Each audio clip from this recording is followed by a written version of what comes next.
The paper will be presented by Edwin Fong and published in the Journal of the Royal Statistical Society, Series B, in 2023.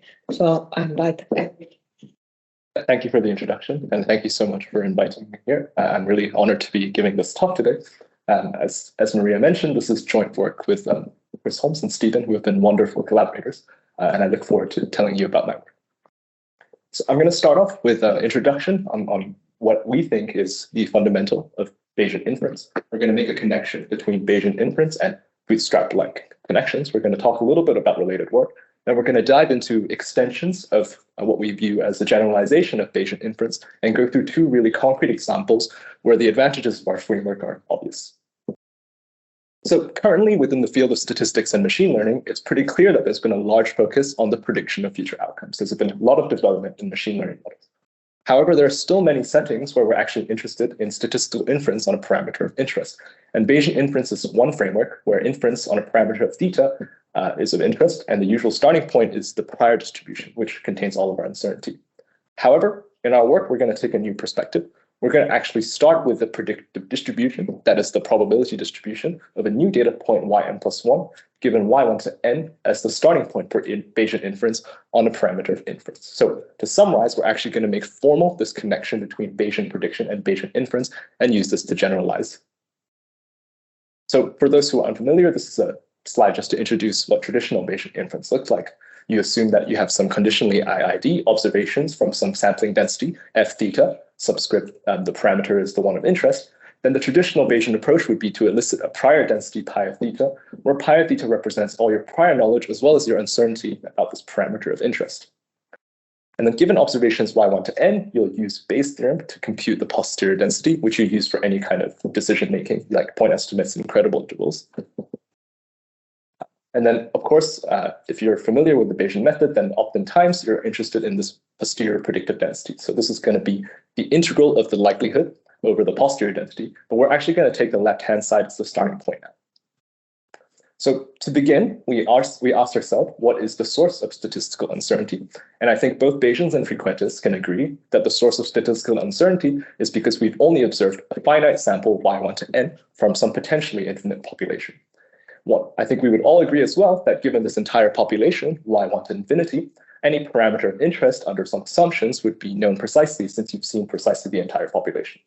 And what we argue in our paper is that the source of Bayesian uncertainty is precisely the remainder of the population, yn+1 to infinity, that which you need to recover the parameter of interest. And actually, we're gonna have a pretty operational view on this. We're actually going to imagine Bayesian posterior sampling as this two-step process here. So given the observations y1 to n, what we're going to view the Bayesian as doing formally is imputing this remainder of the population, yn+1 to infinity, which you haven't seen yet, from the joint predictive density p of yn+1 to infinity, given y1 to n, and I'll touch on what this object is later. And since we've now imputed the entire population, we can compute the parameter of interest since we've seen everyone. And from this, essentially, what we argue is that the Bayesian imputes directly what they need to know the parameter. And so I have a little illustration here to demonstrate what this looks like in practice. Suppose we have a finite population of size n, and for each person in this population, we observe three variables, a, b, and c. And suppose that the parameter of interest theta would be fully defined if we had the table on the left. For example, we might be interested in the mean of a among all the people in this population. Now, what happens is you have to carry out a study because we don't actually have access to this entire population. So on the right here, I've drawn from this population, person 1 and person 4, but everyone else has yet to be seen. So from exchangeability, then we can kind of rearrange the people, and we can see that the first and the second person is observed, but the persons 3 to capital N have yet to be observed. And we're going to introduce here shortly something called predictive resampling. The idea here is that given the observations, person 1 and person 2, we're going to impute the rest of the table. We're going to fill in the people from 3 to N. At each time of imputation, we now have the entire table that we need, so we can compute any parameter of interest that we want. And we're going to repeat this many times to get uncertainty on this parameter of interest. So let's formalize this a little bit. I'm still using somewhat untechnical notation here for shorthand, but let's consider this Bayesian joint predictive density on the remainder of the population. It's very straightforward to show that at least for finite capital N, you can factorize this joint predictive as a sequence of one step ahead predictive densities, and we'll see shortly why this is a really useful factorization.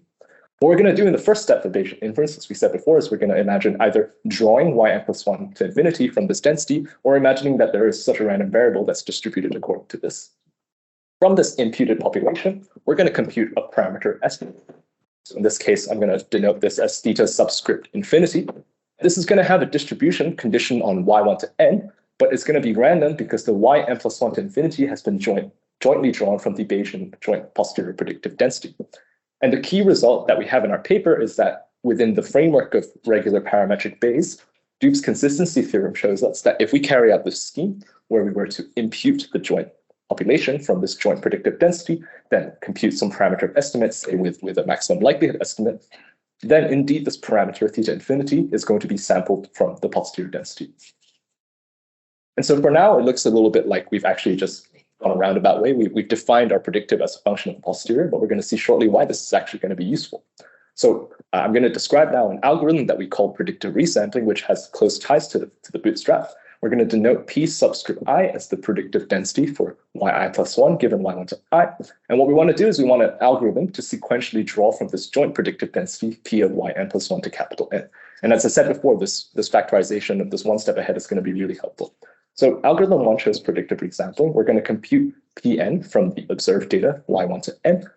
And then we're going to define some really large number, capital N, which is supposed to be approaching infinity. For each bootstrap sample or each posterior sample, what we're going to do is we're going to run a for loop from n plus 1 onwards to capital N. So we're going to start off by simulating yn plus 1 from our predictive model Pn. So that's just the usual one step ahead Bayesian posterior predictive density. We're then going to update. So formally what this means will be explained later, but in the Bayesian context, we can imagine computing the new predictive density as if we've observed yn plus 1 from the samples. We're going to then repeat this process where we keep simulating and updating and simulating and updating. And you can show that this is equivalent to drawing from the joint density from the chain rule. And given this entire imputed population, y1 to n, we're now going to compute a parameter theta, which is going to have a random distribution. And we're going to repeat this to get posterior samples from our Bayesian posterior. So to make things a little bit more concrete, I'm going to take us through a parametric example slowly. In the parametric Bayes case where all of these things hold, suppose we have a straightforward normal sampling density with a known variance. We're going to put a normal prior 0, 1 on the parameter interest theta, which is going to be the mean of the population. From conjugacy, we of course know that the posterior density is also a normal distribution, where the mean is going to be the sample distribution normalized by extra value 1, which comes from the prior. And the variance, again, is going to be 1 over n plus 1, where the 1 comes from the prior. But what's, of course, more interesting for us is the posterior predictive density. So suppose that we can compute this integral and define this posterior predictive density as a normal distribution with mean theta bar n and variance 1 plus sigma n squared. And what we're actually going to do is we're going to take that predictive density as the starting point for predictive resampling and somewhat forget about the posterior distribution for now. So as discussed in the previous slide, predictive resampling is going to involve first drawing yn plus 1, this normal density that we've estimated from our data. We're then going to update the predictive as if we've seen yn plus 1. So we're going to define a new theta bar n plus 1, which is going to be sample average of y1 to n, in addition to this random yn plus 1. And then our variance is going to be updated accordingly. So it'll be 1 over n plus 2. And the key is we're going to repeat this onwards to infinity and see what happens. So I run a little simulation here. This is an example from the paper where we've drawn 10 data points from a normal density with mean 2. So that's the underlying truth. And we see the point estimate is going to be theta bar n, about 2. And what we're going to show is we're going to show a practical demonstration of Doob's theorem that says that the sample average, this random sample average from our predictive resampling scheme, is going to converge to the posterior distribution. So on the figure on the left here, we have on the x-axis forward step, which is the number of samples that we've imputed. On the y-axis, we're going to be tracking the population mean, which is going to change because we're going to be imputing a new variable, and then we're going to be computing a mean from this imputed population. We can see that for each of these gray lines, we have a trajectory for the population mean. As we impute and impute, eventually the population mean is going to converge to a constant. The reason why is because we're going to be imputing the entire population. We're going to be seeing most of the data points at this point. But what we want to emphasize here is that every time you restart this predictive resampling scheme, the parameter, the population mean average is going to converge to a different location. And if you take a density estimate of that location, where we've essentially done predictive resampling to infinity, you're going to see that the distribution of theta bar n is precisely the same thing as the posterior density. In other words, Doob's theorem holds. And so there's been a lot of related work, some really fantastic work that's been done a long time ago. And what I'm going to do is just run through it and see how it fits into our framework. So of course, as you're all familiar, De Finetti emphasized that probability statements should only be on observables, and we're also a believer in that. However, he made the assumption of exchangeability on P of y1 to n, which then implied the likelihood prior representation, which we're going to relax shortly. There's also the frequential approach of David, which is to specify a sequence of predictive densities. Of course, we follow closely with that. And there's also been some work done by Geisser, which introduced some early notions of predictive resampling. Within the field of Bayesian nonparametrics, there's also been a lot of fantastic work to emphasize this predictive De Finetti's theorem, which is essentially connecting prediction to the Bayesian likelihood of prior. And finally, this is going to be skipping ahead a little bit, but there's been some wonderful theory on conditionally identically distributed sequences, which we're going to run through today, that we leveraged. So this theory was introduced by Berti et al. In 2004 with some wonderful results that we borrow extensively off. And recently, there's also been some really closely connected ideas to our work, where, for example, by Han, he specifies a predictive distribution and works backwards. And Berti et al. Actually describes these predictive models for discrete predictives. And finally, Fortini and Piccioni looked at quasi-Bayes properties of Newton's method. Again, there's a lot of close connections with what we're going to describe shortly. So now I'm going to introduce a predictive. This is going to be a generalization of Bayes built on this connection that we made in the previous section. So suppose that we now actually want to go about doing predictive resampling operationally. Well, we've seen before that what we depend on is this sequence of one step ahead predictive densities. So we want P of yi given y1 to I minus 1 for n plus 1, n plus 2 onwards to infinity. We can also define some parameter of interest, however you'd like, actually, under some assumptions. And the key comment we want to make here is that we don't need to define a likelihood and a prior anymore. We can jump straight to the one step ahead predictive density.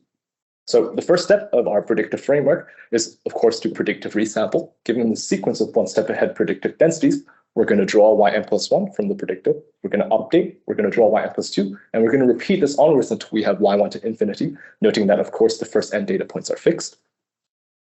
We're then going to recover our parameter of interest. So I've written here on the left-hand side, theta is going to be computed from this entire population. We're going to formalize this a little bit by writing this as the argmin of the expected loss function, where we're going to specify what the loss function is later on. And the key here is that we're going to be integrating this loss function with respect to this distribution f infinity. So f infinity is going to be the limiting empirical distribution that we get as we carry out predictive resampling. And you can think of f infinity as essentially containing all the information of this imputed population y1 to infinity. And in practice, of course, if we want to do this, we can't simulate onwards to infinity. We pick a large but finite capital N, and we actually show that some of this is good enough. It's going to be close enough to infinity. Now I'm going to go into more detail on this sequence of one step ahead predictive densities. Unfortunately, we can't just elicit any predictive one step ahead density, and I'll go through some reasons why shortly. So in particular, we're going to need to elicit the predictive densities in such a way that limits exist. So for example, we have this limiting empirical distribution on the previous slide. That needs to exist. And we're also going to see that we want some notions of coherency to make sure that we're not just kind of diverging upwards to infinity. So the first condition, and this is going to be a little bit technical, but I'll just go through kind of the high level idea, is this existence condition. So as I described earlier, when we carry out predictive resampling, we want to make sure that we actually have something at the end. We want to make sure that the limiting empirical distribution exists, and we can actually estimate the distribution given this infinite population. And so that's one of the conditions.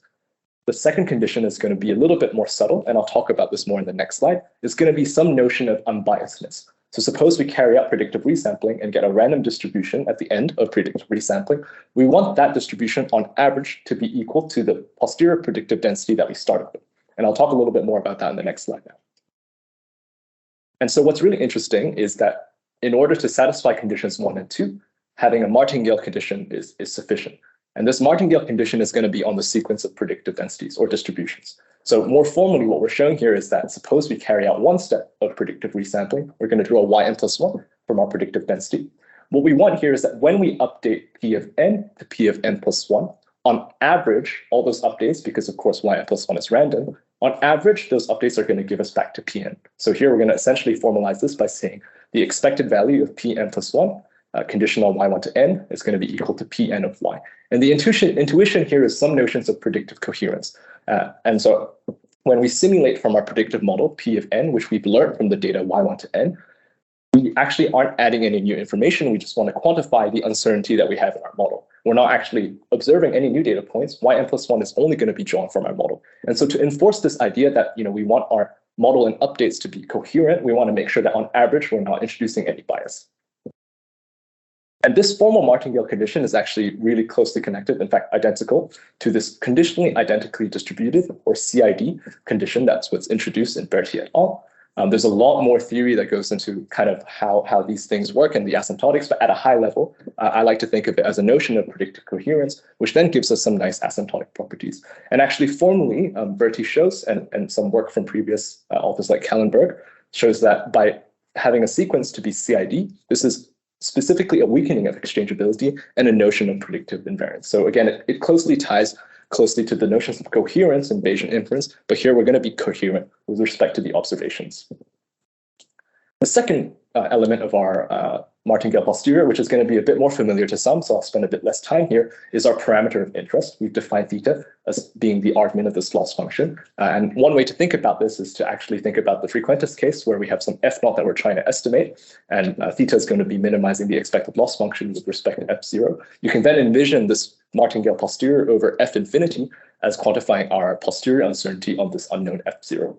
And some examples here are having the absolute value or having the mean squared error, which returns the median and the mean respectively. And one example that I wanted to highlight is that if you actually were interested in a parametric model, but you know that it's misspecified, then you can specify the loss function as the negative log density. And indeed, this has some really nice properties under model specification. Some of this has been explored by people like Stephen in the literature.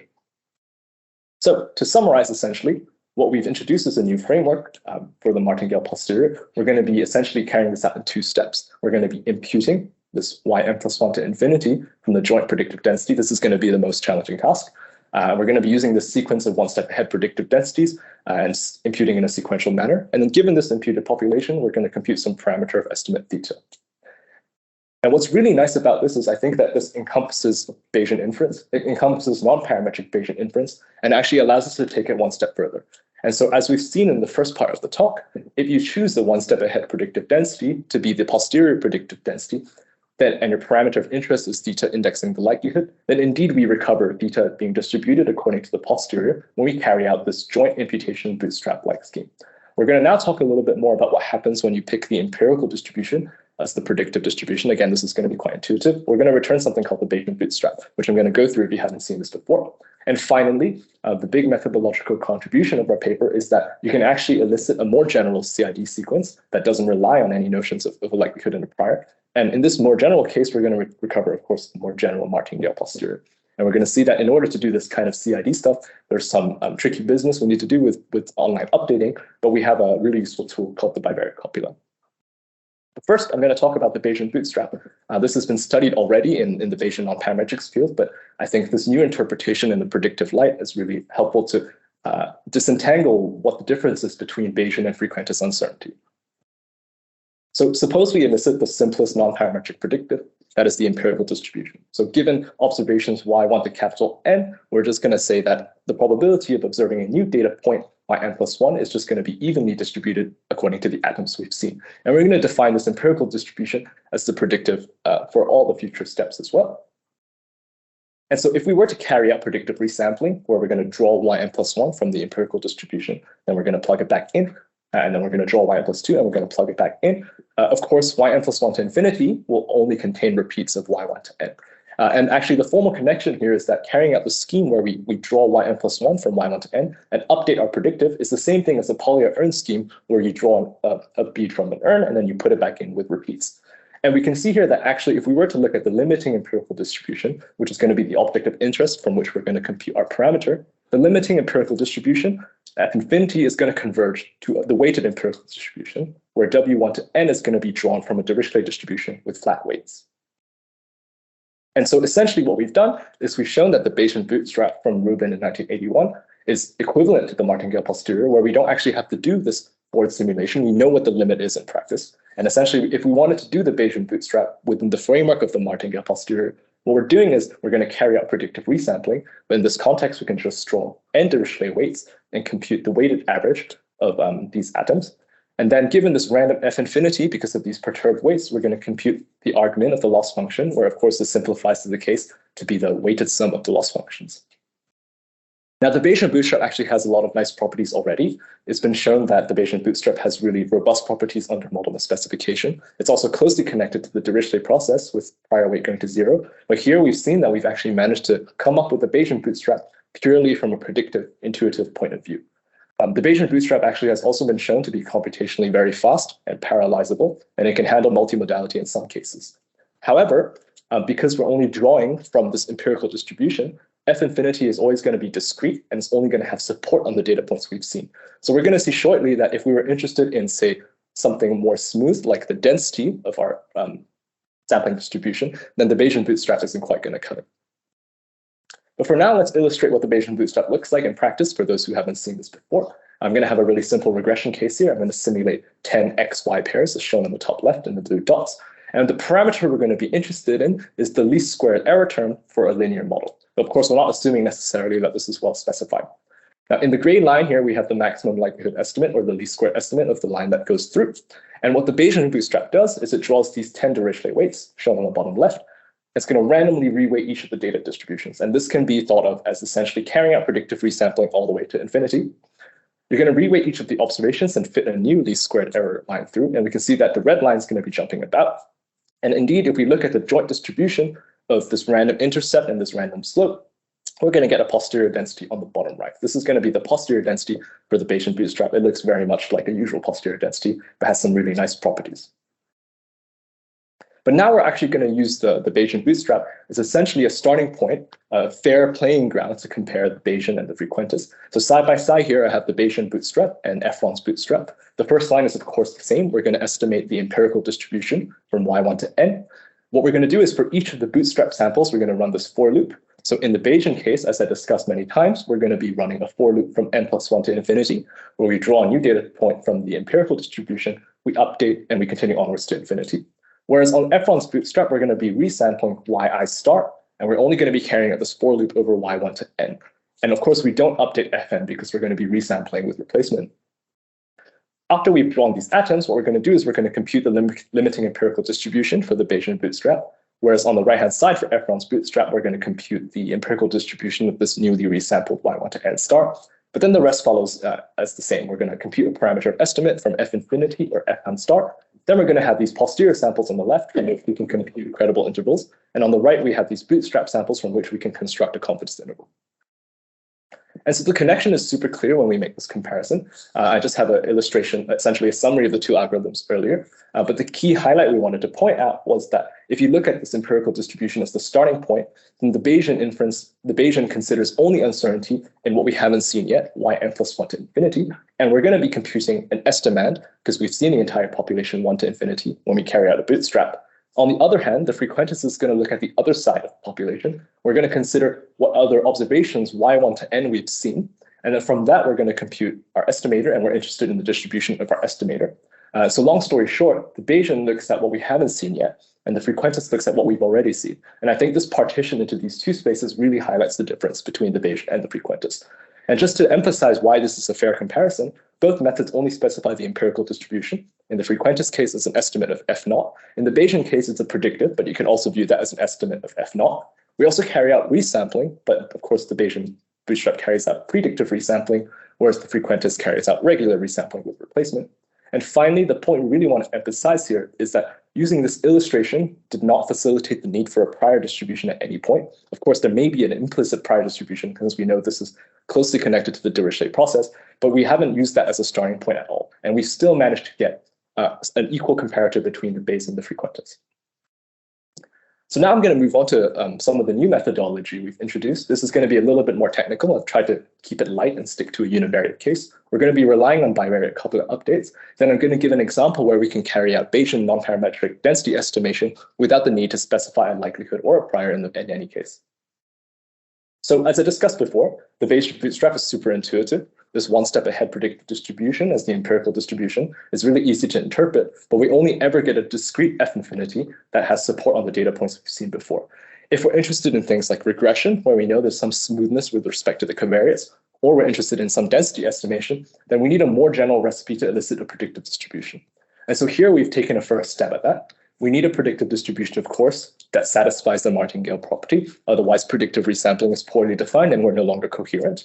However, some additional constraints we want is to have our predictive density have a continuous density in this case. And of course, non-parametric would do better since we can have more flexible modeling. And finally, this point is a little bit new, is we actually want the update to be recursive in some way, since predictive resampling involves essentially refitting the model to every new data point that we've seen. We want to make sure we can actually leverage this online recursive update. And so specifically, we have an update that's been described by this paper, Han et al. In 2018. I'm going to walk through this slowly.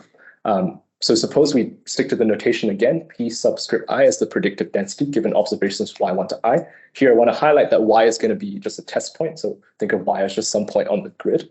We're going to consider a recursive update, which takes as input the predictive density at point y, the new data point yi+1, and then take some function of the two and give us our updated predictive density. Then, of course, if we can do this in a recursive manner, things hopefully will be much more scalable computationally. So specifically, we're going to have this update here. Our new predictive density is going to be our old predictive density multiplied by this bivariate copula term. So the bivariate copula, for those who are unfamiliar, is a bivariate density, which has uniform marginal distributions. But at a high level, what it does is it models the dependence between the inputs u and v. You can see it takes two inputs, and it models these two inputs independent of the marginal distribution. So if we look closely at the update here, we actually have C to be a sequence of copulas. I'm going to talk a little bit about that in the next step. But the key, of course, is to look at what the two inputs for the copula distribution is. On the left-hand side, we have the input is the predictive CDF at point y. On the right-hand side, we actually have the only place where this new observation comes in. It's going to be the predictive CDF at yi+1. And so intuitively, what we're actually doing is we're going to be measuring the distance between our test point y and this new observation yi+1. But this distance is going to be essentially in CDF space and then measured through this bivariate copula. And so it might look a little bit opaque right now, but on the next slide, I'm going to give you a really concrete example where it looks very much like something we've seen before. So just a little bit more details on this copula updating. It was shown in Han et al. That actually every single Bayesian model has a copula sequence. You can derive this copula sequence as an integral of the likelihoods in the posterior. However, of course, this copula sequence is usually intractable if we pick a prior that's not conjugate. However, what we're going to do in this context is we're actually going to directly pick a tractable sequence for the copula update. And so, of course, in this case, it no longer necessarily corresponds to a Bayesian model. But what's key is that because of the construction, and it's pretty easy to show, if you have an update of the form on the previous slide with the copulas, it always satisfies the Martingale condition. So you know you're in safe territory. And so for those who are interested, I'm not going to go through the derivation today, but actually we're going to be borrowing from Bayesian non-parametrics. We're going to be looking at the Dirichlet process mixture model for inspiration. And so the Dirichlet process mixture model is essentially an extension of the Gaussian mixture model, where over the mixing distribution, we're going to put a non-parametric prior. But again, I'm not going to go through the derivation. Instead, I'm going to jump straight to the update. So on this slide, it's a little bit loaded, but we have what is essentially a generalization, a very specific copula update that we're going to be leveraging for doing our predictive resampling and estimation. And the key thing to note is that this is going to correspond very much to an online non-parametric kernel density estimator. So in the equation here, we have P of i+1. This new predictive density is going to be a weighted sum of the old predictive density. And this strange term that's a product of the Gaussian copula and pi. And so don't worry too much about what that actually is mathematically, but I'll illustrate what this function looks like as a function of the test point. This weight is going to be order n-1. So this is just to show that as we see more data points, we're going to update less and less. And finally, this subscript rho is going to be a number between 0 and 1, which controls essentially the strength of our bandwidth. So into the intuitive plots here in figure 2, we're going to look on the left, figure 2, we have a plot of the predictive density, the old predictive density. That's going to be the gray dot here. Suppose we've now observed a new observation, whether real or resampled, equal to 2. And then we can see that this term on the right, this product of the Gaussian copula and the predictive density, is going to be essentially looking like a Gaussian kernel centered around our new observation y equals 2. We plotted 3 examples here for different bandwidth values. We can see that as we increase the value of the bandwidth closer to 1, it's going to get more and more peaked around this new data point, so much like a kernel density estimate. And the other point we wanted to emphasize is if you look closely for lower values of bandwidth, we can see that while the kernel is somewhat centered around the data point, it's actually skewed a little bit to the left. And the reason why here is actually we can see that in our copula update, we depend on the predictive density at time I. This is actually going to be somewhat regularized towards the dotted line. And that's actually why we can manage to maintain this Martingale condition. Essentially, our kernel density estimate is going to have a data adaptive kernel that depends on the predictive distribution at the previous time step. Now, on the figure on the right, we're going to see what happens when you actually compute this. It's going to be a weighted sum of the old predictive density and this bump. And of course, you're just going to get this bimodal distribution where the peakness is going to vary with respect to rho. But long story short, what we have here is a copula update that satisfies our Martingale condition and looks very much like a non-parametric kernel density estimator that has an online update. So unfortunately, I don't have time to go to all of the details, but I just wanted to highlight a few key features of these bivariate copula updates and why they're particularly well suited for predictive resampling. The first is a personal favorite fact for mine, is that if you remember from the previous discussions, predictive resampling involves drawing yn+1 from our predictive density Pn. However, in our copula updates, I also emphasized earlier that the new data point yi+1 only ever comes in through as the predictive CDF. In other words, we only ever need P of I, yi+1. And we know that if we simulate yi+1 from this distribution Pi, the CDFs are going to be uniformly distributed. And so what actually happens in practice if we were to carry out predictive resampling is we just need to draw a lot of uniform random variables and then compute this non-parametric kernel density estimate where we plug in V as the second input to the copula. And then we carry on to infinity. And so this is actually much more scalable than trying to simulate yn+1 from this non-parametric density that we only know pointwise. Some further details, which perhaps we'll elaborate later more in the discussion, is that there are, of course, a lot more details to consider. Some things like estimating this bandwidth rho can be done using maximization of the frequential log likelihood. A second point that we emphasize is if you really want your predictive density Pn to not be too sensitive to the permutation of the data, you can average over the permutations. And finally, one of the extensions we provide, and is actually a bulk of the methodological contributions, is that it's actually quite straightforward to extend these copula methods to multivariate and regression settings. And by straightforward, I mean in terms of implementation, however, it's quite tricky to derive. And actually, predictive resampling scales quite nicely, and so does estimation of it. And finally, we've started to show some theoretical properties of predictive resampling, but I admit there is still much work to be done in this context. So in the final few minutes, I'm going to go through an example and conclude. We're going to be looking at this galaxy example. So this is 82 data points of galaxy measurements. We're going to carry out predictive resampling, and we're going to compare it to what the Bayesian usually gets from Bayesian non-parametrics. So on the figure on the left here, we have this plot of the posterior density. So the black solid line is going to be the posterior mean of this unknown density. And the gray bars are going to be the 95% credible intervals centered around the density.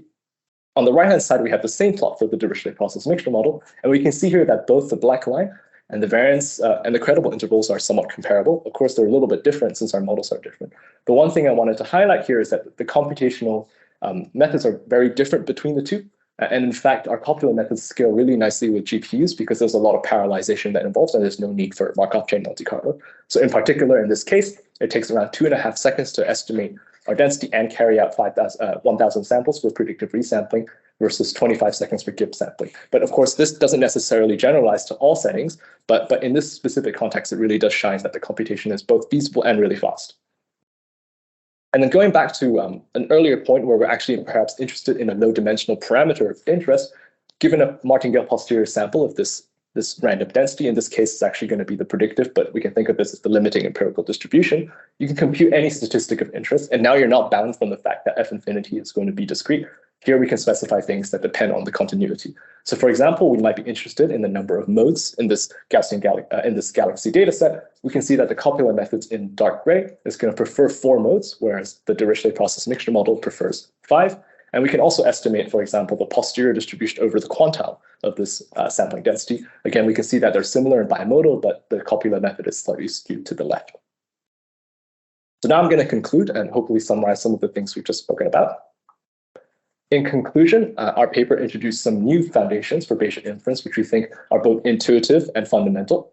In particular, Bayesian inference is only about imputing this remainder of the population, yn+1 to infinity, from this joint predictive density, which then induces uncertainty on a parameter of interest. Of course, the choice of this predictive density can incorporate prior information. It can also not incorporate prior information. That's up for the user to decide. But fundamentally, it's about imputing the remainder of the population.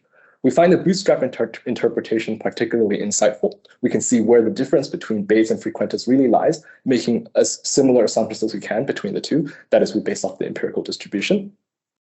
We also use this connection to actually generalize Bayesian inference where we describe this Martingale Posterior, where we can consider predictive distributions much more generally. And so we don't need a likelihood and a prior anymore. Of course, we're still free to use that if we wish, but we can go straight and elicit the predictive density. And finally, in particular for our context, the bivariate copula has been a really useful tool for both computational purposes and preserving this predictive coherence. And it also extends to multivariate density and regression. But I'm really interested to see if we can do more with this framework. And I don't think bivariate copulas are the only way to go forward. So thank you so much for your time. I'm really looking forward to the discussions to come. And in the last two slides, I also have some references.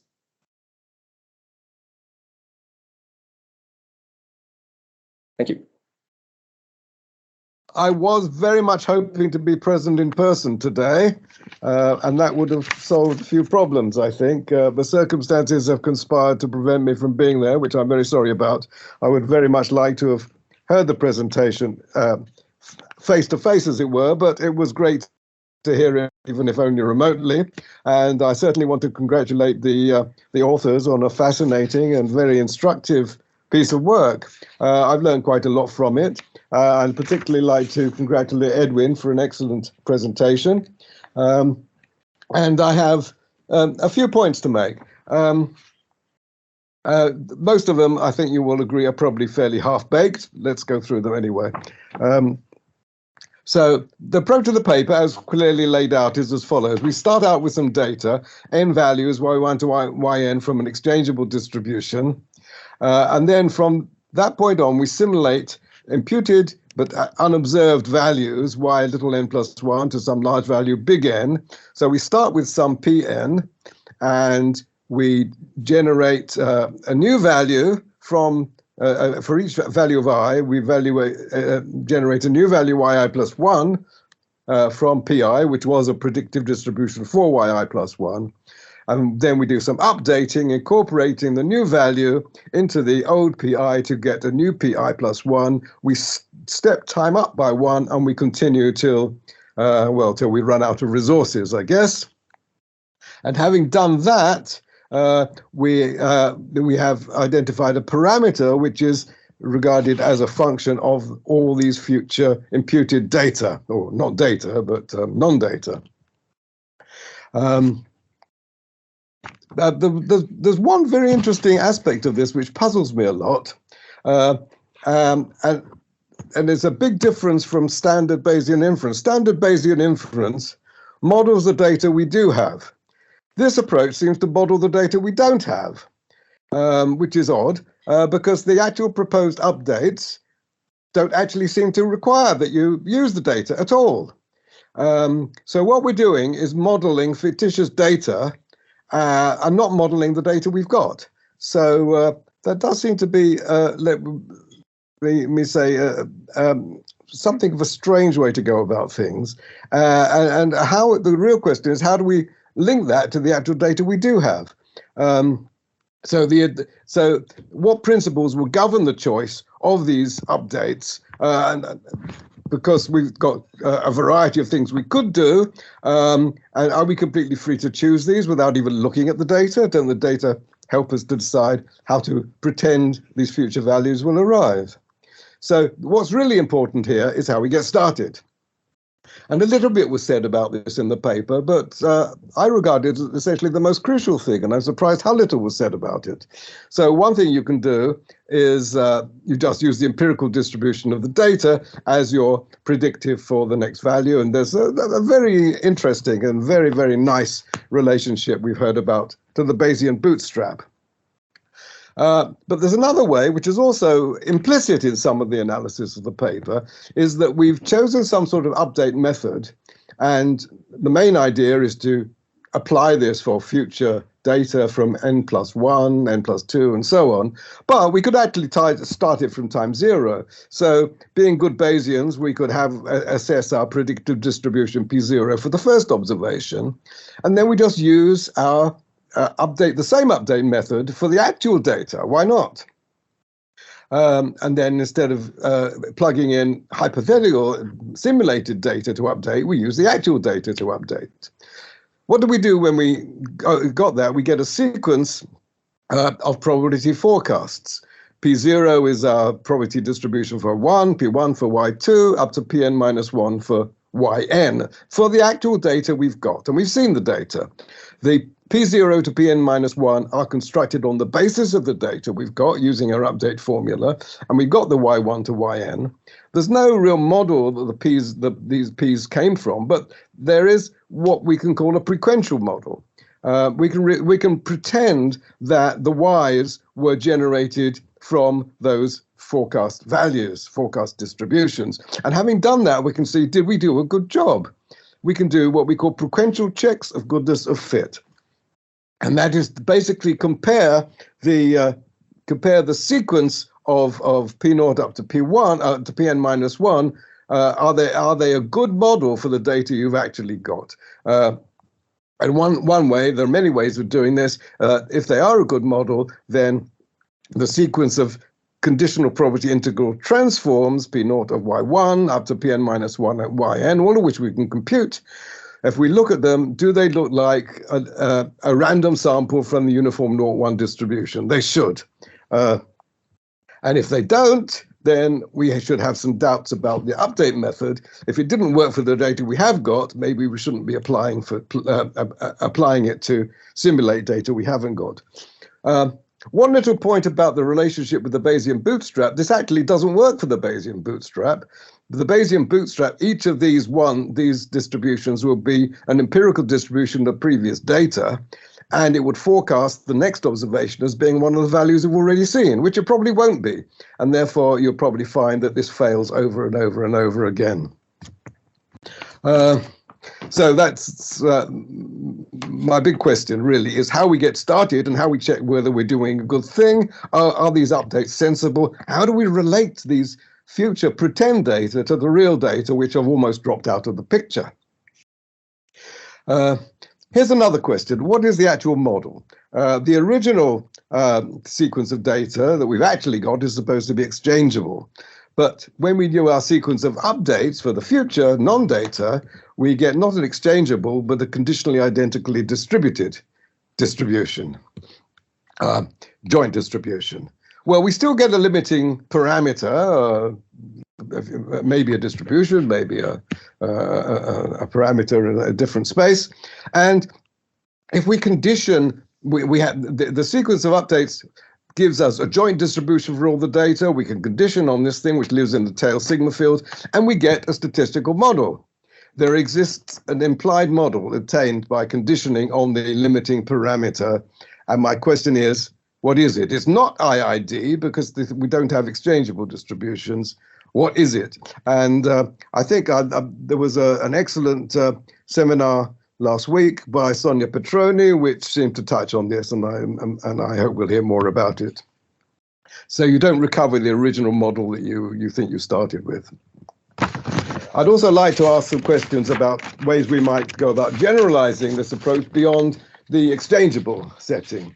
So there's a problem is that if we don't have exchangeability, or its weakened version of i.i.d, then the Martingale property is no longer appropriate. But what can we do? So as a simple example, let's consider a Markov autoregressive model where each new y is just has a mean proportional to the old one and variance 1 for simplicity.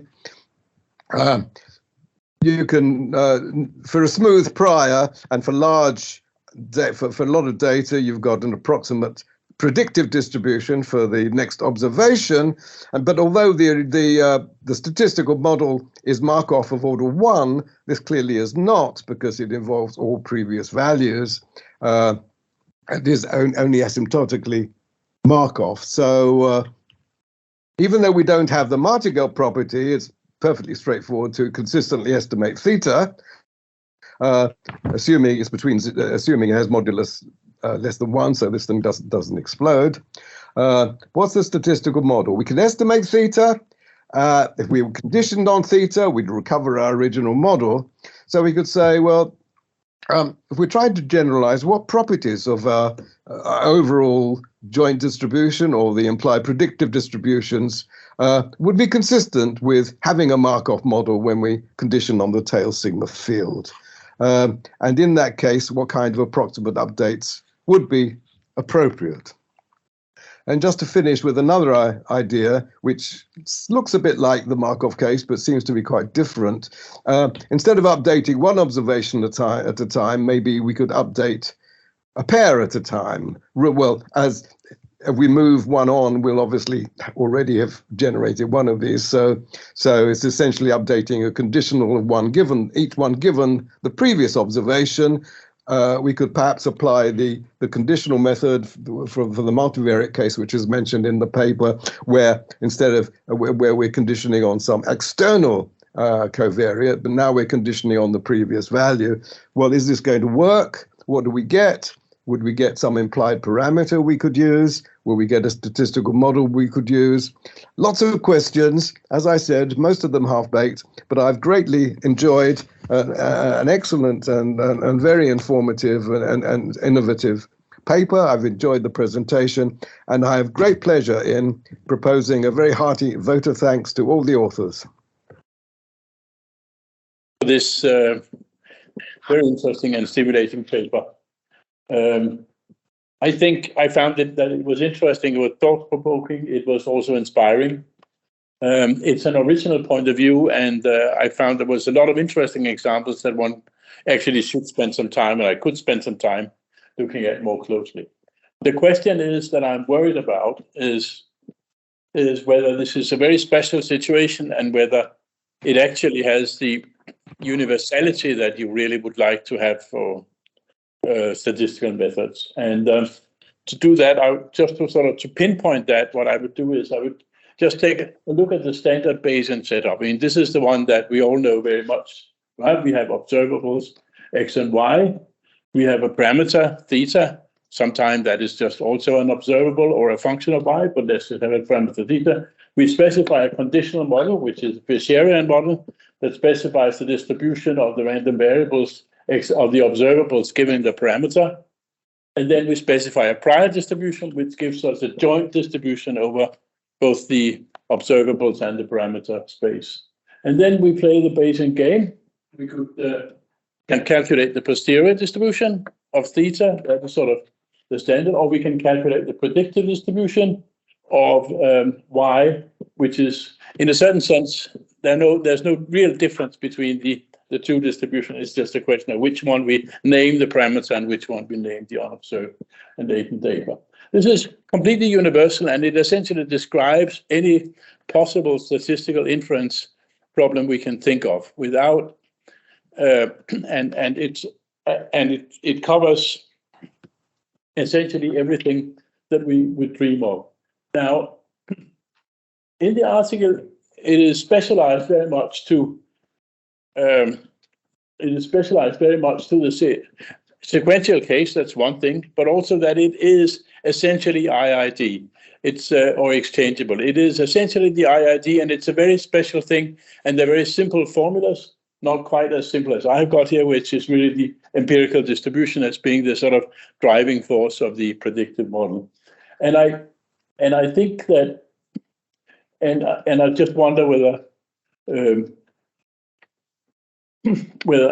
idea is, of course, that you do not have to specify the prior and posterior. You go directly for the predictive, and then you should actually take some advantage of that kind. This is the way I read it.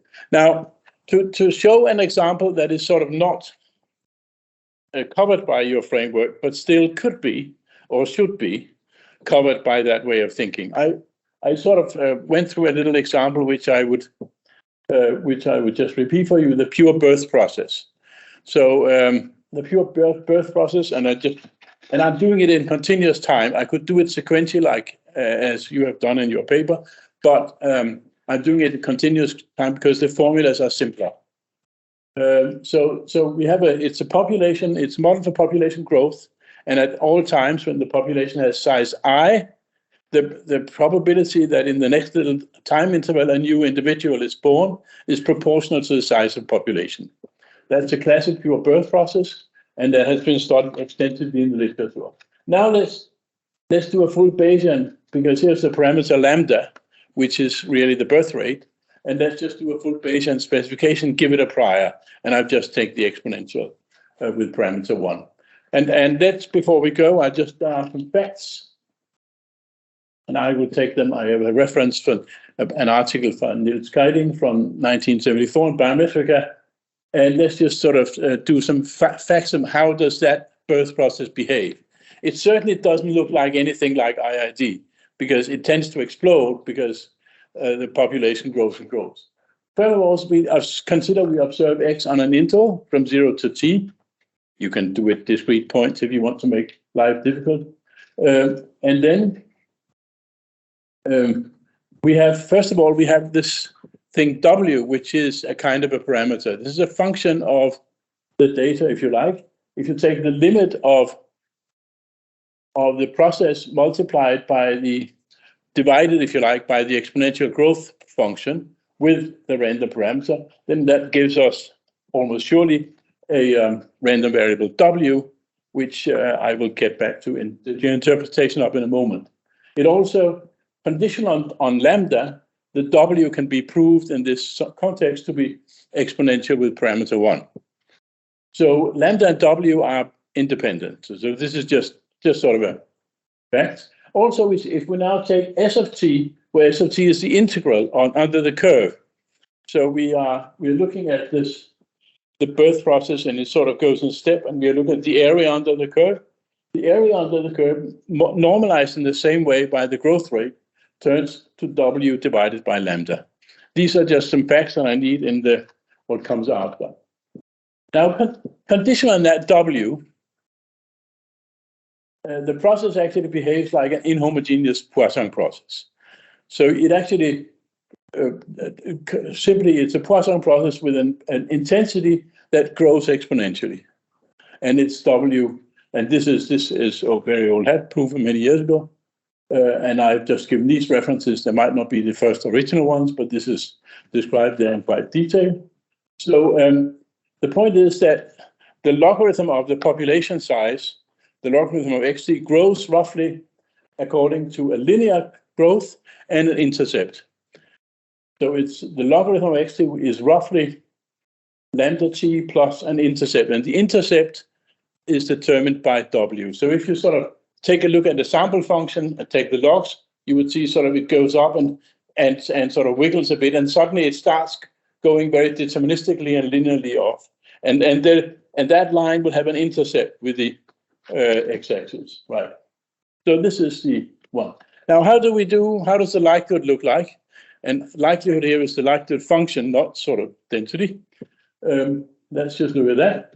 The likelihood function of lambda, where lambda was our parameter, is simply a very, very simple one, which you can see there.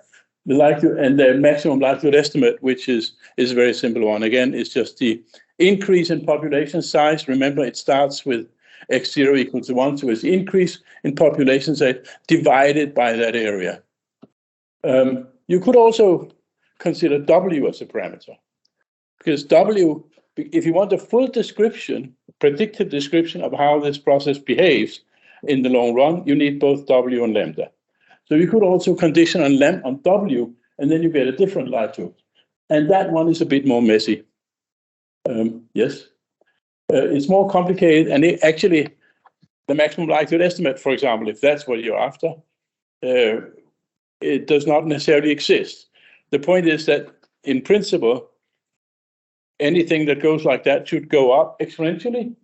But suppose it sort of behaves like that, and the growth of the population sort of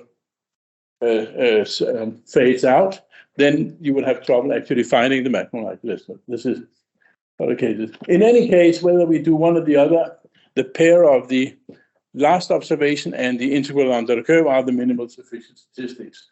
Now, the predictive distribution can be easily obtained.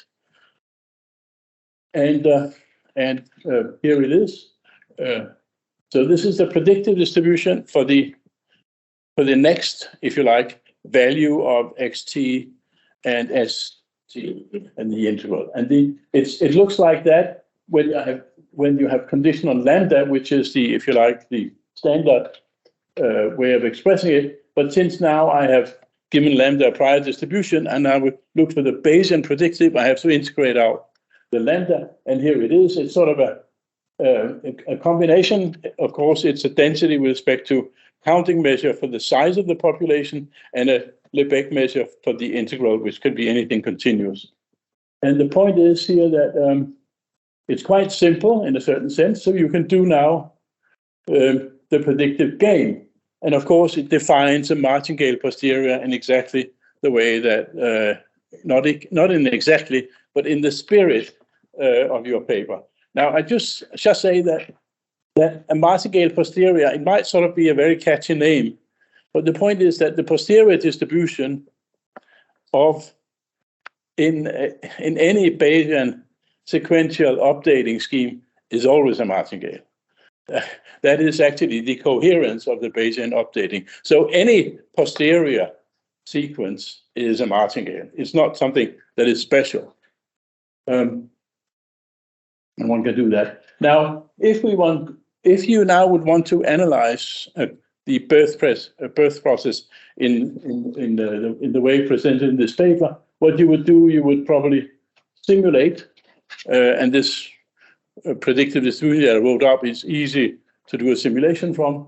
So you can simulate, and then you would compute, for example, the maximum likelihood estimate, or if you would only look at the predictive part, not the first part of the sample, you just look at the bit. On principle, you could just do it's really the limit that you're after, because that is the parameter. But you could also sort of decide you want to estimate W and not just only lambda.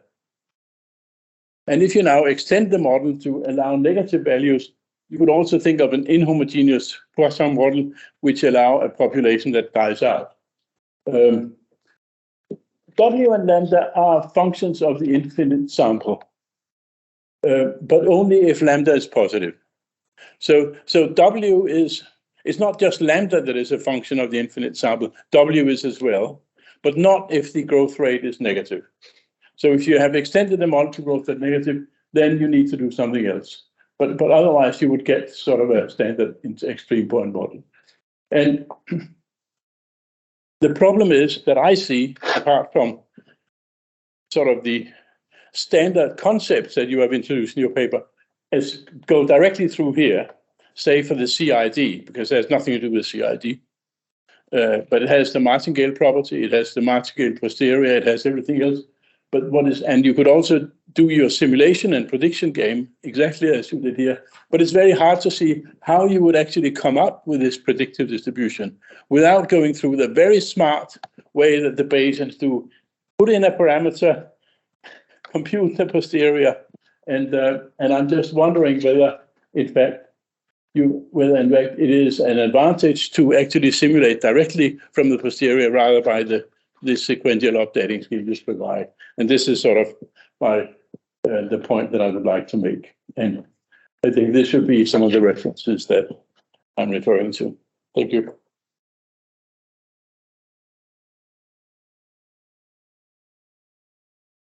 Blake, can you please unmute yourself? Yes, hello, can you hear me? Yes, can you introduce yourself and your affiliation, please?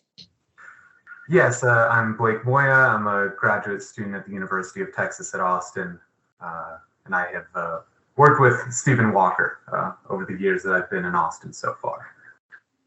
I guess I can kind of kick off the discussion here. I was hoping to sit off on the sidelines for a bit longer, but I just want to congratulate the authors. It's a wonderful paper. I find it very interesting to be imposing prior knowledge on the mechanics of a data generating process rather than on the parameters of that process.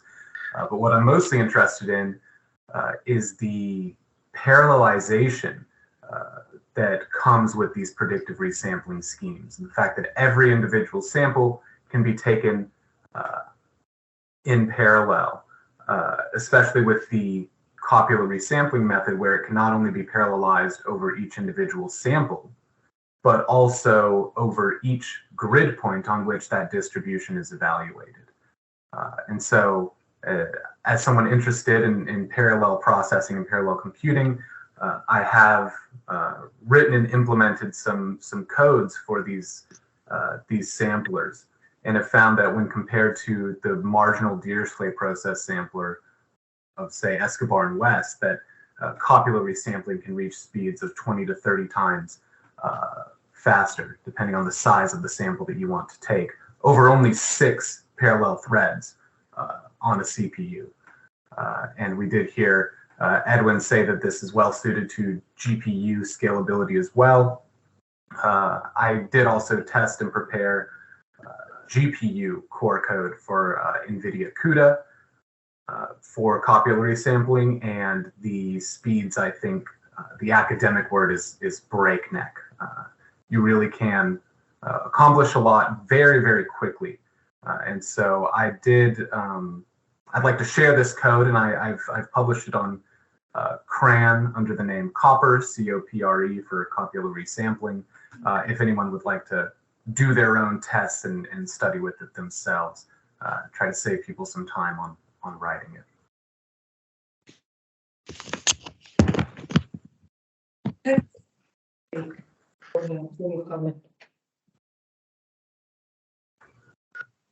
Anybody else from online? Antonio, okay. Isadora, hi Isadora, can you please introduce yourself and state your affiliation? Can you hear me? Hi, yes, can Yeah. you hear me? Hi Isadora. Hi, I'm Isadora Antoniano. I'm affiliated to the Ca' Foscari University in Venice. I'm a associate professor now. And I'm also a former student of Stephen's.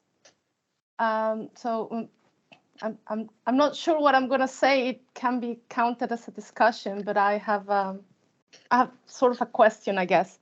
So I very much like this approach, and I saw it presented first by Chris Holmes at Obeys recently, and he didn't mention the copula part, which had me thinking at the time that well, this whole idea is based on observations. Well, the data that we observe and data that we don't observe, but eventually we could, and it's all based on the idea of a countable population.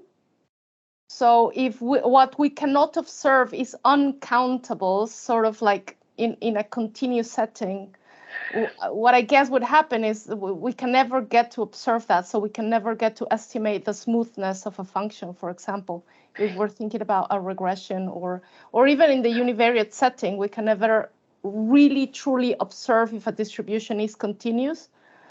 So it's assumed, and I guess that's what the copula is doing. But what I really liked in this construction is that, to me, and correct me if I'm wrong, I would like an insight from the authors in this. This idea of using a copula makes it even more explicit than when you do a mixture model. The fact that you're filtering the data, the way the data updates the posterior, right? So what I'm trying to say, I guess, is that it becomes more than just a trick to ensure a continuous distribution. It defines the way that you update whenever a new observation arrives. It updates your knowledge, your predictive. So I'm guessing that the choice of the copula is going to affect very much the speed of convergence, or the speed at which update happens. And I was wondering if you've had the chance to think about this. I guess it's related to the number of components in a mixture when you try to estimate a density in the usual way. So I was wondering if you thought about this. Thank you. Thank you, Isadora. They will have a chance to reply to the comments at the end of all the discussion. Anybody else from online? Hi there, this is Ramses Mina from UNAM in Mexico. So, well, first of all, congratulations to the 3 authors. I think it was a very nice paper to read, and actually to familiarize with all concepts as well. I have perhaps a question related to the comments by the discussion by Professor Lauritsen and Professor David, essentially regarding with the approach when you have to actually do this predictive sampling approach when you have a dependent data. So to me, I mean, to start with the predictive, at least when you think of a no parametric Bayesian approach, is not really surprising. You have to be creative in the way you propose a predictive distribution. However, I guess if your data have different kind of dependence, like time dependence that we saw in the two examples that Professor Stephen Lauritsen and Professor Phil David gave. So essentially, the question is you have to be very creative there in order to build up a predictive. Of course, not the predictive of the model, because that the dependence in the model, but the predictive sampling scheme you have to prepare to do the estimation using this approach. So for some cases where you have the model beforehand, as you would do, for instance, with the autoregressive model that we saw, then it's easy to construct. But the idea of this model is that you don't start with the likelihood.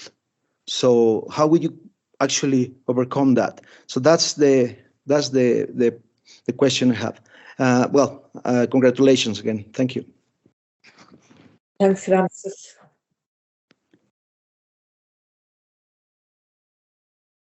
Anybody else?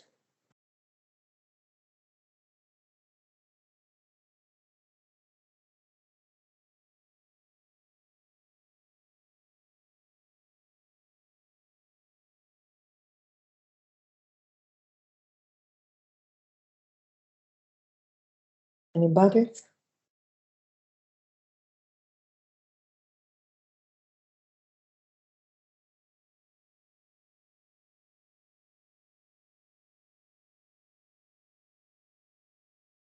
No?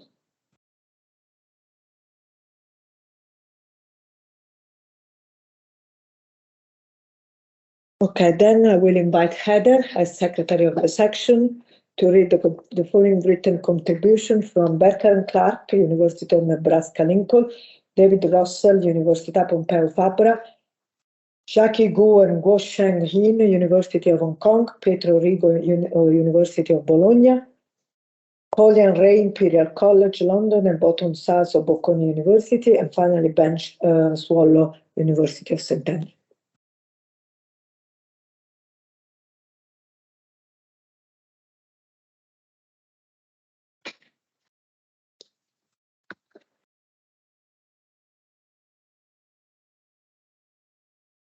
Can everybody hear me?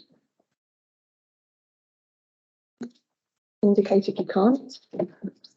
So the first contribution is by Bertrand Clark, University of Nebraska-Lincoln. It's written in the form of a hypothetical dialogue between what he calls a quantitative scientist and a predictive statistician. Echo. There's an echo from your computer. Is it fixed? Yeah, okay. Now this one I'm actually not going to read because this one is a little bit difficult to read. So that one I will let you read in the journal, and I will move on to the second contribution, which is by David Russell. He writes, congratulations on a thought-provoking piece. Building Bayesian inference from a likelihood predictive pair rather than a likelihood prior enriches the paradigm and provides new ways to think about, formulate, and solve problems. A few respectful remarks. First, although the authors never claim this, it is worth emphasizing that the framework is not prior-free. There is a posterior and a likelihood, hence the prior is proportional to their ratio. The key is that said prior is data-dependent, providing an interesting avenue to develop objective Bayes methods at the cost of losing the coherence property in belief updating. Inspecting the prior can be informative. Figure 1 shows a Bernoulli example. He provides a figure 1, which I will not show you. Shows a Bernoulli example where the true theta is 0.5, but the implied prior places little mass around that value. And a Gaussian example where the prior is centered around the sample mean. This apparently erratic prior behavior might be problematic for model choice via Bayes factors. e.g. returning a very small integrated likelihood in the Bernoulli example. Second, while sometimes it is easier to elicit a predictive than a prior, in my experience, the reverse is often true. For example, in regression, a prior on parameters defines a prior on the R-squared coefficient, an easy to interpret quantity, whereas eliciting predictives may be less intuitive for non-statisticians. Further, note that computational considerations elegantly discussed by the authors severely restrict the range of predictives one may consider in practice, limiting the flexibility of the framework. Third, I'm afraid I disagree on the framework's computational convenience. Doing a single optimization may be faster than sampling, but the framework requires solving many optimizations. This is not cheaper than posterior sampling in a standard likelihood prior construction. Also, the latter offers fast, non-sampling based tools, e.g. Laplace approximations and extensions. It would be interesting to consider analogues for the predictive framework. Finally, a remark on assuming that n equals infinity. At n equals infinity, there is no uncertainty left. In some settings, this is not true. E.g., in high-dimensional regression with p much larger than n, one adds higher-order polynomial terms as n grows, say, and a normal prior on the parameters. There remains posterior uncertainty even as n tends to infinity. The proposed framework does not account for such uncertainty unless suitable adjustments are made.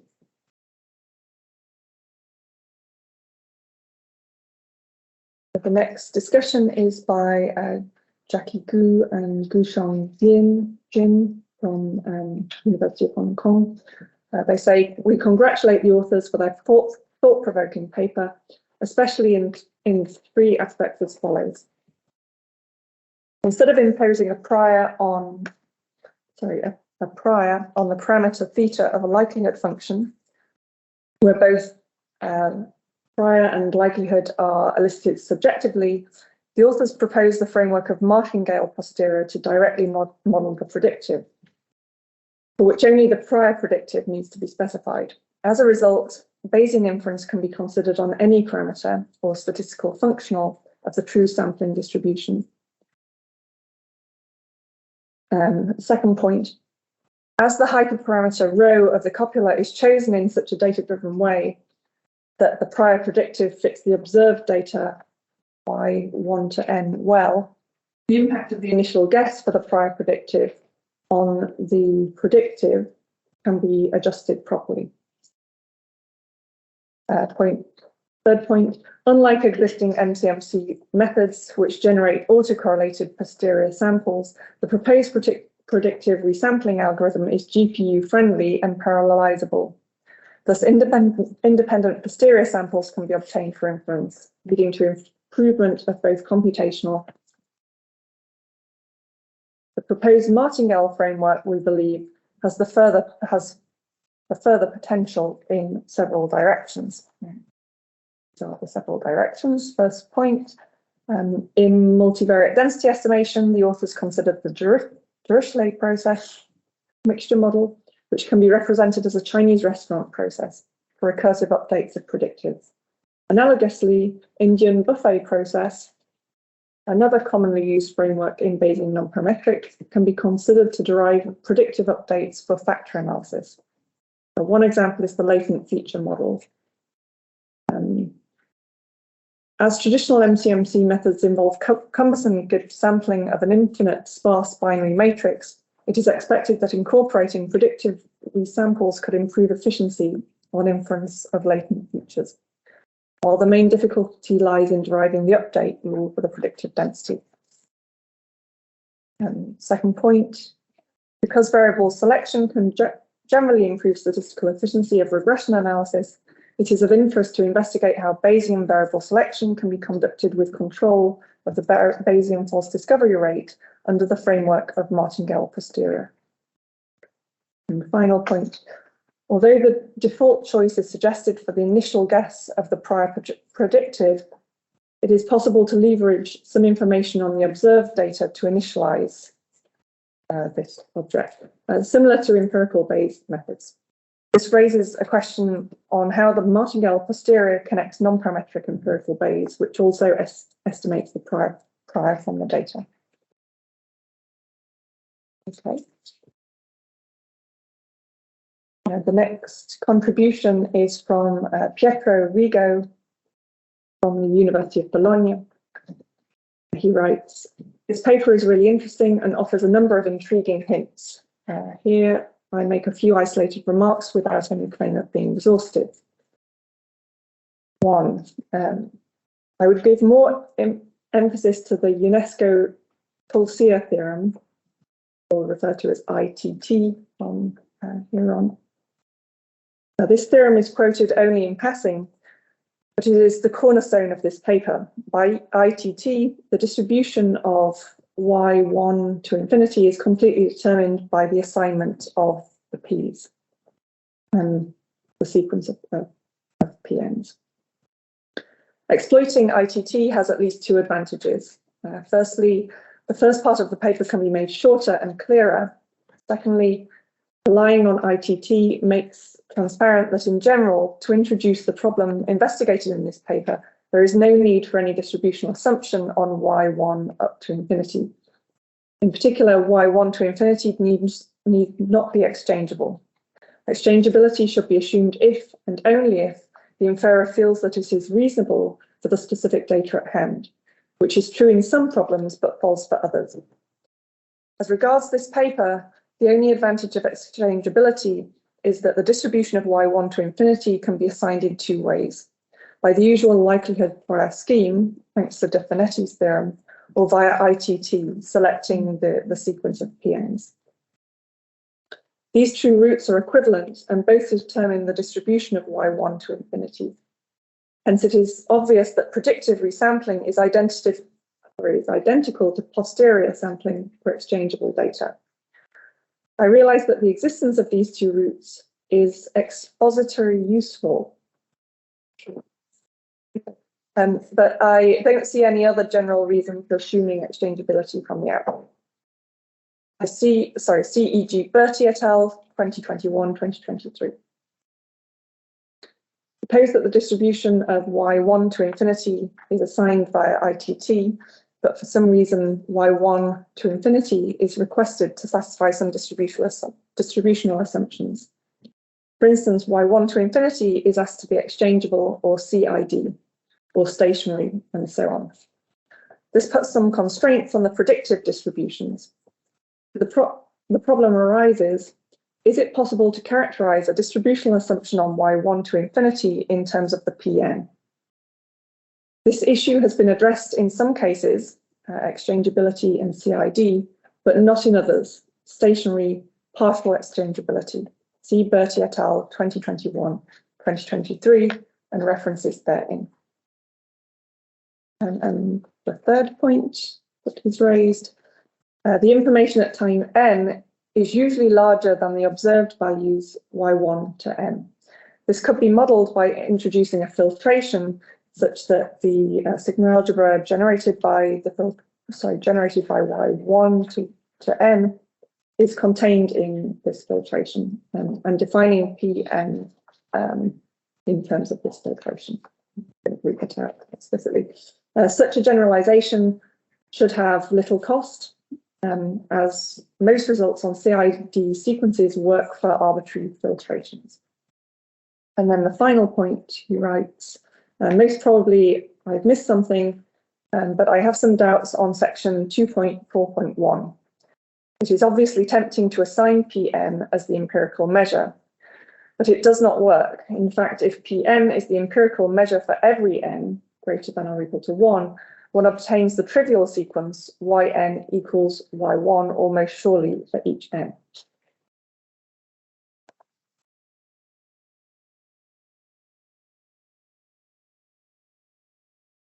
And the next discussion is by Collian Ray at Imperial College London and Boken Szabo at Bocconi University. They write, we congratulate the authors for their thought-provoking article, which includes proposing a copula-based update for the predictive density and establishing its consistency under relatively mild assumptions. In this contribution, we further explore the frequentist properties of Bayesian predictive densities and illustrate through a simple example that similarly to the posterior distribution, the predictive distribution can also be inconsistent. One therefore requires caution when using martingale posteriors, at least for the frequentist. Consider a modified version of example 1 in the present paper taken from reference 1, which is Christensen in a paper entitled Inconsistent Bayesian Estimation, published in Bayesian Analysis, 2009. And so this example goes as follows. So let y1 up to yn be i.i.d from a carefully constructed density, which is such that for a rational parameter value, for rational parameter values theta, a normal theta 1 Gaussian density is replaced by a Cauchy location density with parameter theta. Okay, so that's for rational parameter values theta. As in example 1, we endow theta with a standard Gaussian prior. Since the likelihoods of our example and example 1 are equal almost everywhere under the prior, one can show that the corresponding posteriors are also identical.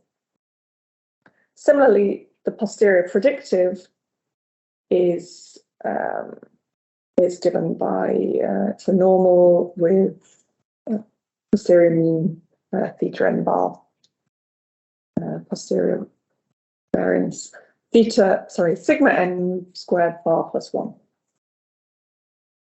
1. By example 2 in reference 4, which is a paper by Richard Hahn, Ryan Martin, and Stephen Walker, published in JASA in 2018.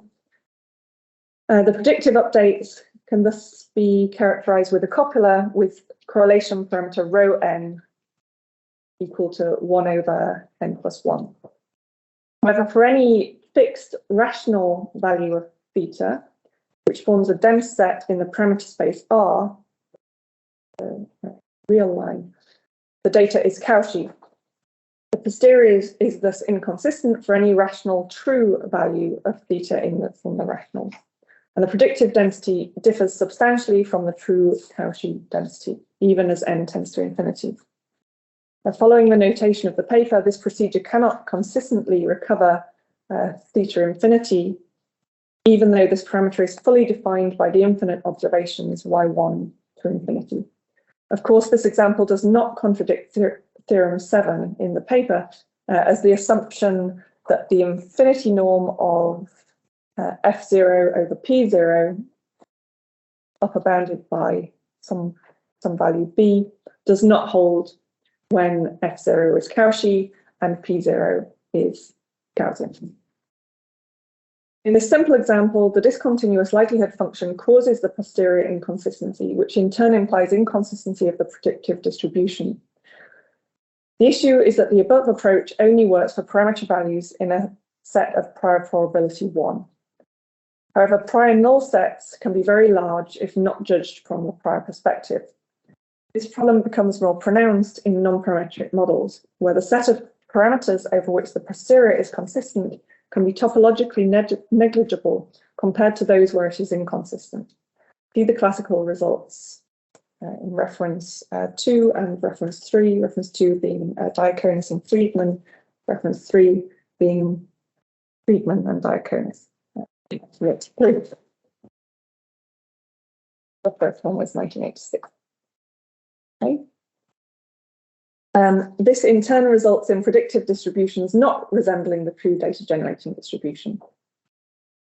Nearly finished. One must therefore be careful with the choice of predictive distribution, justifying the approach as is done in theorem 7.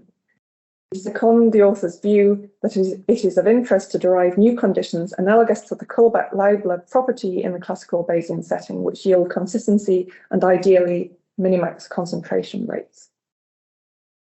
Okay. And the final discussion contribution is shorter, a couple of paragraphs long. Close with this. Fong, Holmes and Walker, 2022, present an interesting and novel approach to conducting Bayesian posterior estimation utilizing a joint predictive distribution over missing potential observations, and justify how this approach of generating one step ahead predictive distributions naturally aligns with the Bayesian likelihood prior paradigm. I forgot to read out who wrote this contribution. It's Ben Swallow from the University of St. Andrews. The authors mention time series and hierarchical data as areas of potential future development. However, one of the major topics in Bayesian computational statistics is the problem of selecting a target model from a subset of candidate models, or accounting for uncertainty across such models. In their paper, the authors present an approach based on fixed model structures and conduct posterior inference within those model structures. Given the generality of the approach, I would be interested in hearing the authors comment on how this approach could be extended to the model uncertainty or model misspecification domain, and to what extent the missing data dimension would need to scale with model space size in order to enable feasibility of such an approach. That concludes the written contributions that we've received. Thanks, Ed. So we're almost at the end, so I would like to invite the authors, if they wish, to reply to some of these comments. And obviously they will have more opportunity to give a more considerate reply in writing. So if you wanna, you can also come. He goes for by himself. On your own. Yeah, that's okay. So thank you so much to all of the discussants, and in particular for the proposer and the seconder for such insightful comments. They're really interesting questions, and I'm really looking forward to thinking more about it and trying to see if our framework really does hold up. And so I'm going to go through a few high-level topics which were brought up by a few people. I won't be able to address all of the detailed questions, at least in a few minutes, but one thing I wanted to start with was on this notion of model selection, which was raised by both Phil David and the final discussants. And the thinking was that in our work, we could have specified any predictive we wanted in theory, and then also specified any update. And Phil's point was that we didn't actually use the data y1 to n necessarily to construct this. And I think that it's definitely something that we leave general on purpose. So we do say that we can specify any predictive distribution with any update, but in order for the uncertainty to have any actual meaning, I agree with Phil that the predictive and the update both need to be tailored somewhat to y1 to n. So in our paper, for example, the bandwidth rho governs both the tightness of the density as well as how much uncertainty we get from predictive resampling. And indeed, we learn the bandwidth rho by considering some p0 and then maximize the notional likelihood. And I really second Phil's idea on using this idea of calibrated predictives. In this case, he was talking about using the predictive distribution on future observations and ensuring that they're uniform. The connection I wanted to make here is that when you carry out predictive resampling, what you're actually doing is simulating uniform random variables. So you're considering populations with which you're actually calibrated to. And so I also agree that it's definitely something really interesting to investigate further on about how we can do model selection based on only a sequence of predictives, connecting these ideas with respect to calibration. So a second point I wanted to discuss, and this was brought up by a few people, is what is this statistical model? So we had, for example, one discussant mentioned that the prior and the likelihood exists, and what is the implied joint model in our setting. I think I want to disagree a little bit there that the prior doesn't necessarily exist because we haven't specified a sampling distribution. However, some work from Fortini and Verchona have kind of illustrated that if you have i.i.d sequences, then you have asymptotic exchangeability. And what this means is that in the limit, when you're in the tail end of the sequence, there is kind of an implicit prior and posterior model. So while I think this connection is really interesting and important, we need to investigate this to understand kind of predictive models better. I think it's from my point of view, it's much more interesting to investigate starting from the predictive only and not thinking about the likelihood and prior, and seeing if we can show kind of good properties, for example, frequentist consistency in terms of estimation, or kind of some notions of calibration, where we don't actually need to refer to a likelihood and prior and only look at observables. So I'm not unable to give a concrete answer in that context, but I think that we need to both understand kind of the connection between Bayes and our methods, but try to break free from that framework and stick only to the predictive distribution. A third point that I want to emphasize, and unfortunately I don't have a concrete answer to this, is the highlighting of whether or not our method generalizes specifically beyond i.i.d. So this was brought up both by Phil and Stefan, where they showed examples essentially where there's time dependence, and we don't necessarily have an easy way to elicit a predictive distribution, or B, necessarily be able to recover a parameter in the infinite data limit. I'm going to take a step back and actually first consider an easier generalization. We can, for example, think about hierarchical models where we don't have full exchangeability, but we have kind of group exchangeability. And one thing that you can consider is taking advantage of the non-parametric power of the Martingale Posterior in sort of exchangeable or CID cases, and then leave the rest for parametric modeling. So in this case, you would have a sampling density that's parametric, but you can assume, for example, that your group means are going to be exchangeable. However, with respect to the time series setting, I think it's a tricky question, and I'd like to point to an old piece of work by David, where he considered the difference between extrinsic and intrinsic parameters. And so in his work, I believe he referred to intrinsic parameters as parameters that index your model. It helps you model your predictive, but it doesn't necessarily have any real meaning. Whereas extrinsic parameters are parameters that we discussed here, for example, where if you impute the entire population, then you would actually be able to estimate it. And I'm not really sure how to move forward with the time series case, but one thought that I'd like to keep in mind is that perhaps it is not necessarily well defined to estimate a parameter if it's not defined in the limit of infinite data, in which case we want to think about parameters kind of in an auxiliary format. And to actually extend the Martingale Posterior to these settings, we'd actually want to consider parameters of interest that are actually recoverable from the data. So what is the number that we actually want to estimate so we can get uncertainty around it? And if the uncertainty around that number is not zero when we've seen a full population, then I find that a little bit confusing, because we can't actually run an experiment to get this one number that we want. For the last subsection of questions, I want to address some questions with respect to practicalities, and there were a few. One comment made by Blake was about the computational scalability of the copula methods, and I agree that they really do scale because you can parallelize over test points and also parallelize over the number of posterior samples. However, I do want to offer the warning that because we're only computing densities and CDFs at test points, it's not necessarily easy to go from a density to a low-dimensional parameter. And so a point I wanted to emphasize here is that while we have huge scalability, a lot of work still needs to be done on whether or not, for example, we can draw samples from this infinite population, this limiting predictive density in an easy way so that we get rid of this curse of dimensionality incurred by having to work with densities. There was also a comment from Antonio and some others about this copula update, and perhaps the copula update is indeed something interesting on its own because it models kind of your dependence update. My only response to that is we need to do more to understand these copula methods. For now, we've been relying essentially on Bayesian non-parametric models to inspire what a good copula update looks like. Unfortunately, in some cases, like the Dirichlet process, it's highly intuitive. But to actually come up with, for example, copula updates that represent non-stationarity, like in a time series case, or some kind of non-i.i.d setting, I think takes a lot more work. And so we really do need to work on that.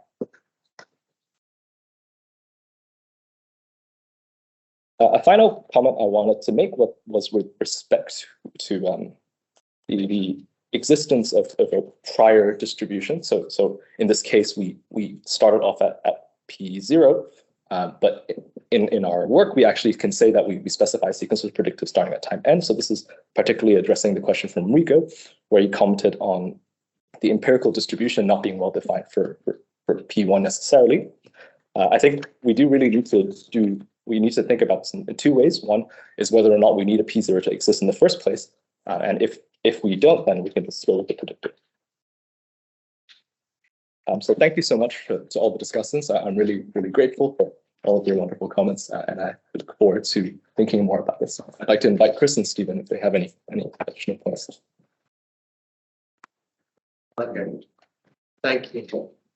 Yeah, thanks, Edwin. A great response. So I don't have kind of a huge amount to add other than thank you to everyone who's contributed to the discussants, in particular Professors Phil, David, and Professor Lawrence. And I think just kind of maybe picking up on some high-level general points, which is, in a sense, the philosophy of the approach, which is that what it means to be Bayesian is to condition on the data that you have and think about the missing information that you need to answer the question. I think that's the foundation of our approach. Is you have observables, you have a question of interest.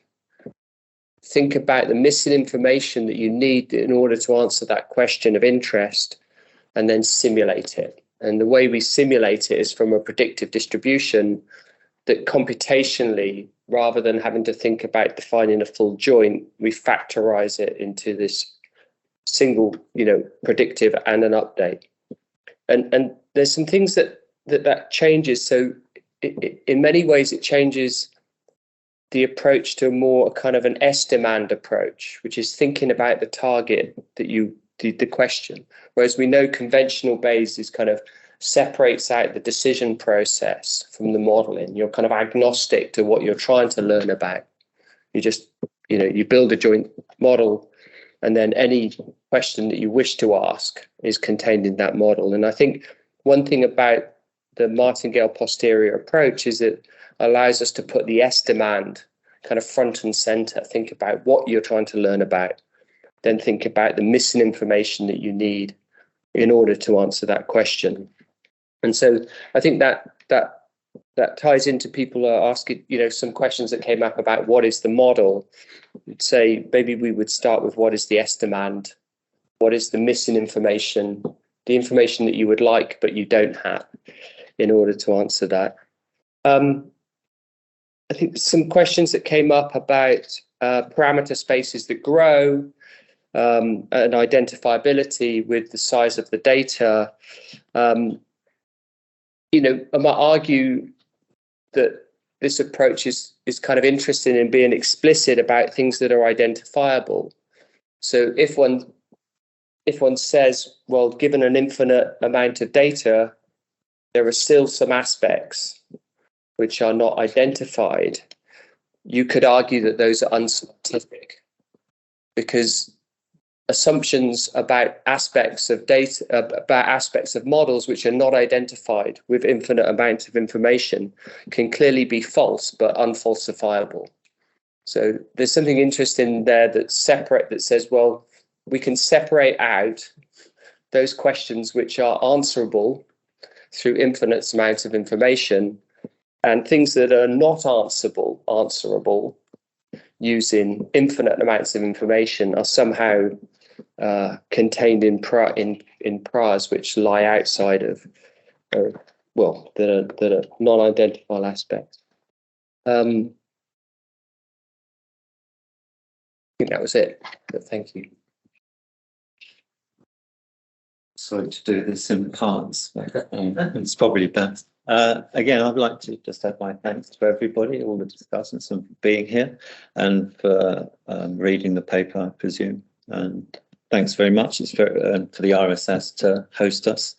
In terms of comments, just briefly, I mean, Chris and Edwin have said most things. I would have probably aligned myself more with the Pietro Rigo comments on exchangeability and CID things. So I presume that will appear in the discussion.